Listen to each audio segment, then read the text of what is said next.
किसी भी अमावस्या को संपन्न करे। श्री कुलदेवता कुलदेवी साधना।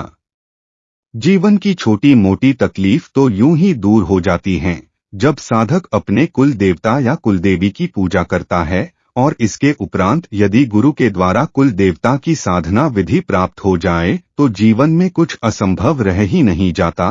पूरे परिवार की उन्नति, सभी आवश्यकताओं की पूर्ति, हर प्रकार के सुख और समृद्धि से जीवन जगमगा उठता है।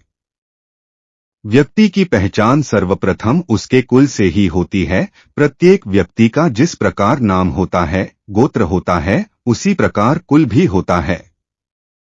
कुल अर्थात खानदान या उसकी वंश परंपरा।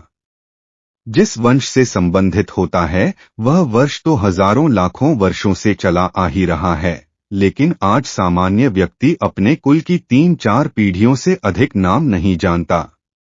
यह कैसी विडंबना है। यदि किसी व्यक्ति से उसके परदादा के भाइयों के नाम पूछे जाएं, तो वह बता नहीं पाता है। यह ना भी याद रहे तो भी अपने कुल और गोत्र का सदैव ध्यान रखना तो आवश्यक ही है, क्योंकि प्रत्येक कुल परंपरा में उस कुल के पूजित कोई देवी देवता अवश्य होते हैं।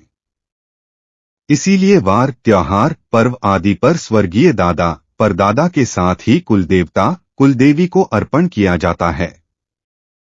कुल देवता का तात्पर्य है जिस देवता की कृपा से कुल में अभिवृद्धि हुई है, परिवार को सदैव एक अभय छत्र प्राप्त होता रहा है। आज की तीव्र जीवन शैली में हम अपनी मूल संस्कृति से उतना अधिक संपर्कित नहीं रह सके हैं, परंतु यदि कुल की परंपराओं और कुल के अस्तित्व को देखना हो तो आज भी भारत के कुछ प्रमुख नगरों को छोड़कर शेष सभी स्थानों में, खासकर ग्रामीण क्षेत्रों में जाकर भारतीय संस्कृति आज भी कई रूपों में जीवित हैं। कुल के देवताओं का अलग से मंदिर होता है, उनकी पूजा होती है और मात्र इसी से कई प्राकृतिक आपदाओं और बीमारियों से उनकी रक्षा होती है।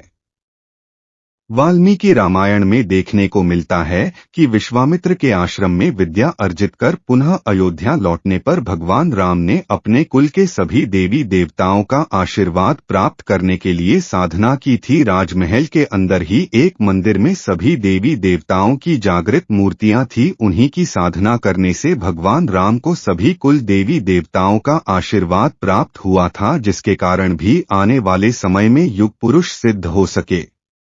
यदि ध्यान दिया जाए तो विशेष साधनाओं के पूर्व जिस प्रकार गणपति पूजन, गुरु पूजन, भैरव स्मरण आवश्यक रूप से संपन्न किया जाता है, उसी प्रकार संक्षिप्त रूप में कुल देवताभ्यो नमः प्रभृत शब्दों का उच्चारण किया जाता है। यह कुल देवता के प्रति अभिवादन है, जिससे उनका आशीर्वाद प्राप्त हो एवं साधना में सफलता प्राप्त हो सके।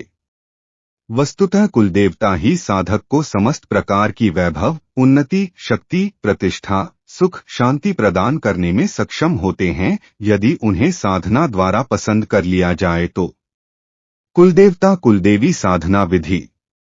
यह 2 सप्ताह की साधना है जो किसी भी अमावस्या से प्रारंभ की जा सकती है, अर्थात यदि साधना सोमवार को प्रारंभ की जाए तो 15 दिन बाद सोमवार को ही उस साधना का समापन भी किया जाना चाहिए। इस साधना में मात्र 3 वस्तुओं की आवश्यकता होती है: कुलदेवता यंत्र, कुलदेवी भेषज एवं प्रत्यक्ष सिद्धि माला। इसके अलावा साधना में कोई विशेष कर्मकांड नहीं होता है।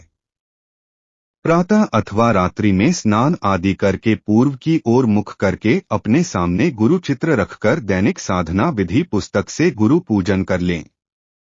फिर दाहिने हाथ में जल लेकर संकल्प करें कि मैं अपने कुल देवता और कुल देवी को प्रसन्न करने के लिए इस साधना को संपन्न कर रहा हूं और उनकी कृपा प्राप्त करने की प्रार्थना कर रहा हूं, जिससे वे मुझे जीवन में हर प्रकार की सफलता एवं समृद्धि प्रदान करें तथा विपत्तियों से मेरी रक्षा करें।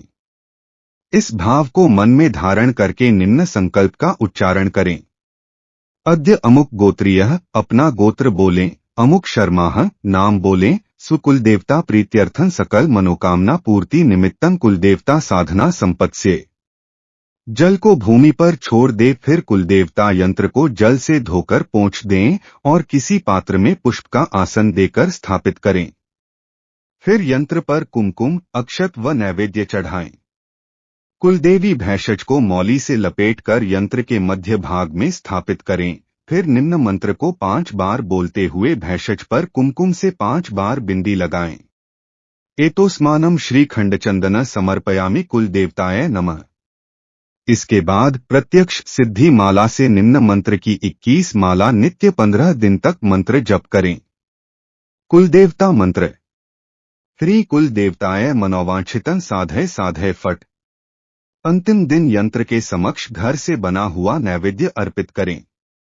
साधना समाप्ति पर समस्त सामग्री को नैवेद्य के साथ किसी कपड़े में लपेटकर सरोवर, नदी अथवा मंदिर में अर्पित कर दें। शीघ्र ही साधना के परिणाम सामने आते हैं एवं साधक को अपने कुल देवता और कुल देवी के दर्शन होते हैं या उनकी कृपा प्राप्त होती है। सफलता प्राप्ति तक आप यह साधना दोहरा सकते हैं। आप सबको इस महासाधना में सफलता प्राप्त हो। आपका संपूर्ण कुल सदा सुखी रहे। मैं सद्गुरुदेव भगवान जी से थी प्रार्थना करता हूँ। अस्तु।